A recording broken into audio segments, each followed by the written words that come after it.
ಹೌದೀಗ BK Hariprasad ಅವರೇ ಸಾರಥಿ.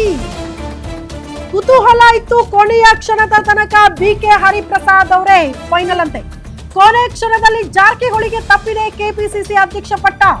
BK Hariprasad ಮತ್ತು ಜಾರಕಿಹೊಳಿ ನಡುವೆ ಅತಿ ದೊಡ್ಡ ಪೈಪೋಟಿ ಇತ್ತು, ದೊಡ್ಡ ಫೈಟ್ ಇತ್ತು. ಕೆಪಿಸಿಸಿ ಅಧ್ಯಕ್ಷ ಪಟ್ಟದ ಮೇಲೆ ಜಾರಕಿಹೊಳಿ ಕಣ್ಣಿಟ್ಟಿದ್ರು, ಬಟ್ ಮಿಸ್ ಆಗಿದೆ ಅನ್ನೋದ್ರ ಡೀಟೇಲ್ಸ್ ಸದ್ಯ ಸಿಗ್ತಾ ಇದೆ. ಅಲ್ಲಿಗೆ ಬಿಕೆ ಹರಿಪ್ರಸಾದ್ ಕೆಪಿಸಿಸಿ ಸಾರಥಿ ಆಗಲಿದ್ದಾರೆ. ನಾನು ಆಗ್ಲೇ ಹೇಳದ್ನಲ್ಲ, ಪಕ್ಷದ ಸಿದ್ಧಾಂತ, ಅವರ ಅಜೆಂಡಾ ಏನಂದ್ರೆ ಒಬ್ಬ ವ್ಯಕ್ತಿಗೆ ಪಕ್ಷದಲ್ಲಿ ಒಂದೇ ಹುದ್ದೆ, 2 ಹುದ್ದೆ ಪಡೆಯಂಗಿಲ್ಲ.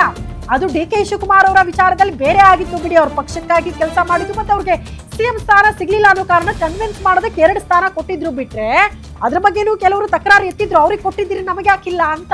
ಬಟ್ ಈ ಬಾರಿ ಅದನ್ನ ಮುಂದುವರ್ಸಕ್ ಬಿಡಲ್ಲ, ಒಬ್ರಿಗೆ ಒಂದೇ ಹುದ್ದೆ ಅನ್ನೋ ರೀತಿಯಲ್ಲಿ ಕಾಂಗ್ರೆಸ್ ಹೈಕಮಾಂಡ್ ಒಂದು ಸಂದೇಶವನ್ನ ರವಾನೆ ಮಾಡದಂತೆ ಕಾಣಿಸುತ್ತೆ.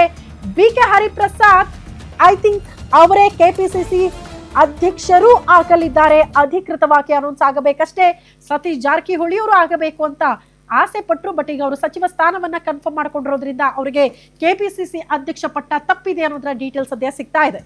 ಬಿಕೆ ಹರಿಪ್ರಸಾದ್ ಹೈಕಮಾಂಡ್ ಮಟ್ಟದಲ್ಲೂ ಬಹಳ ಆಪ್ತರಾದವರು, ಅದರ ಜೊತೆಗೆ ಸಿದ್ದರಾಮಯ್ಯನವರು ಕೂಡ ಆಪ್ತರು. ಸ್ವಲ್ಪ ದಿನಗಳ ಕಾಲ ವೈಮನಸ್ಸು ಇದ್ದಿದ್ದು ನಿಜ, ಬಟ್ ಅದು ಸರಿ ಹೋಗಿದೆ ಇತ್ತೀಚೆಗೆ.